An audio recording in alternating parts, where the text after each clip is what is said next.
29 children may be sentenced to death for protesting against cost of living crisis in Nigeria. 29 children could be facing the death penalty in Nigeria after they were arraigned Friday for participating in a protest against the country's record cost of living crisis. 4 of them collapsed in court due to exhaustion before they could enter a plea. A total of 76 protesters were charged with 10 felony counts, including treason, destruction of property, public disturbance, and mutiny, according to the charge sheet seen by the Associated Press. According to the charge sheet, the minors ranged in age from 14 to 17 years old. Frustration over the cost of living crisis has led to several mass protests in recent months. In August, at least 20 people were shot dead and hundreds more were arrested at a protest demanding better opportunities and jobs for young people. The death sentence was introduced in the 1970s in Nigeria, but there have been no executions in the country since 2016.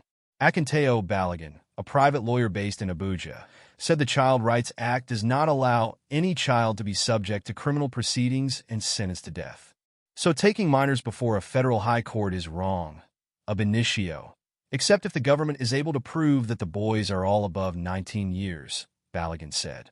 The court eventually granted 10 million naira, $5,900, bail to each the defendants and imposed stringent conditions they are yet to meet, Marshal Abubakar, counsel to some of the boys, said.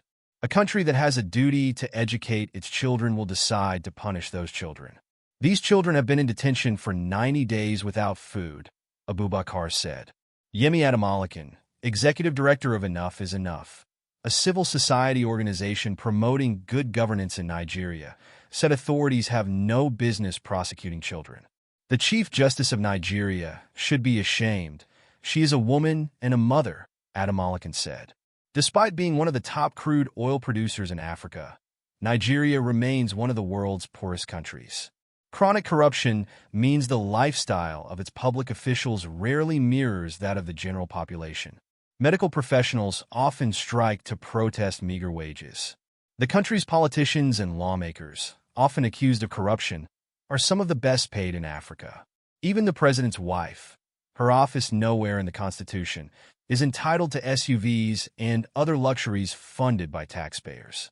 Nigeria's population of over 210 million people, the continent's largest, is also among the hungriest in the world, and its government has struggled to create jobs.